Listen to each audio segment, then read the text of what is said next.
do you have any tips to like balance or manage the time? I think students should always have or keep in their mind the fact that internships aren't really going to impact studies that much because they're usually outside of semester. But in terms of the other stuff that we were talking about, so maybe joining clubs, joining different activities on campus and off, if it's during study time, then I think it's good that they do so many different things, but always be mindful of is it going to impact your study and is it going to impact your grade, because you want to try and find the balance between the two. Yes. Yeah. And sometimes balancing work-life study is really hard. It's sometimes impossible to reach that, but it is about which one is your priority at a specific moment of time. Well, I mean, the examples that were just given to us, you can see the companies that they were talking about, Vin Group through their F1 and Alibaba. Those are two huge multinational companies, arguably the biggest companies in both Vietnam and China. Whilst they give you those networking opportunities, those mentoring opportunities, and obviously the valuable experience of employability, it's still kind of important to make sure that you are studying as well.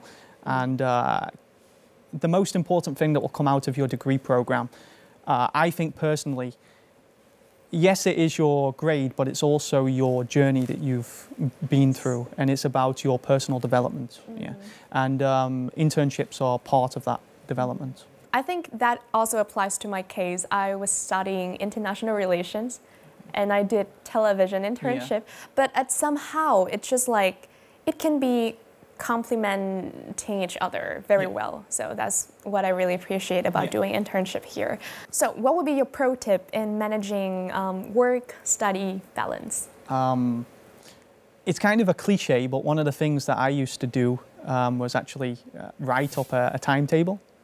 Yes, it was something, and I'd always make sure that I had breaks in between, obviously, and it includes not just your study, but also all of the different activities that you're doing.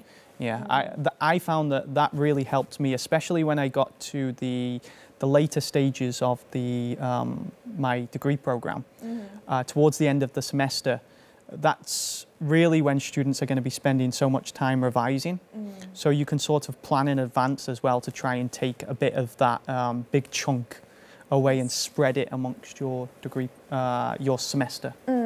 It's just like you're preparing in advance with the calendar, the timetable. And for me, I always have the to-do list every single day, and also the checklist for a week or for a month. And we always have the physical calendar, but now we can use it in our phone and, you know, some apps, some innovative apps. So everything is very easy today. Yeah, that's right. So prepare for the time, and I think that's something we share in common. And I'm really wondering how Giang and Đức Mạnh can share with us more tips to balance their study and work. Please take a look at the video.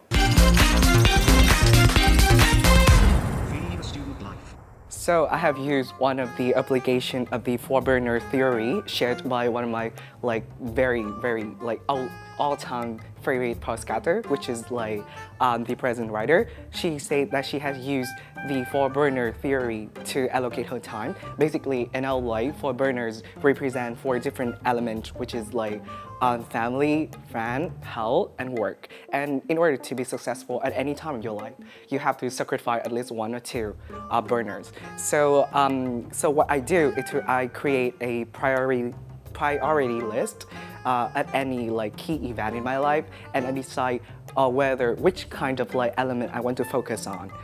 That is how I allocate my time and be better at time management. And I think that the application of the four burners theory is so easy that everyone out there can apply. And I hope that with the kind of theory, you can better at your time management. However, I'm still curious about how my friend Giang managed his time. So Giang, what do you think? As an university student, life can sure get busy sometimes. And what I like to do is to divide my work. I like to call it divide and conquer. For example, this semester I have 6 assignments that I have to turn in on the same time.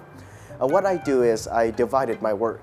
For example, I like to do the part that are easy, that I consider easy first, such as researching, finding resources, citations and all that. And I would like to tackle the harder difficulties problem over time.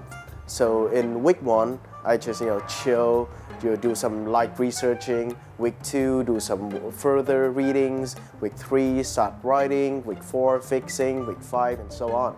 So that is how I divide my time. Wonderful! Thank you, Đức Mạnh and Hà Giang, for sharing your experience. I truly love their, their tips, the theory when you have to choose which one to sacrifice. Very practical. Do you do that? Actually, no. I didn't really factor in the family time, which I think is something that is very important. Maybe if I could go back, that would be something that I could, import as well into mine. But it was a very nice theory.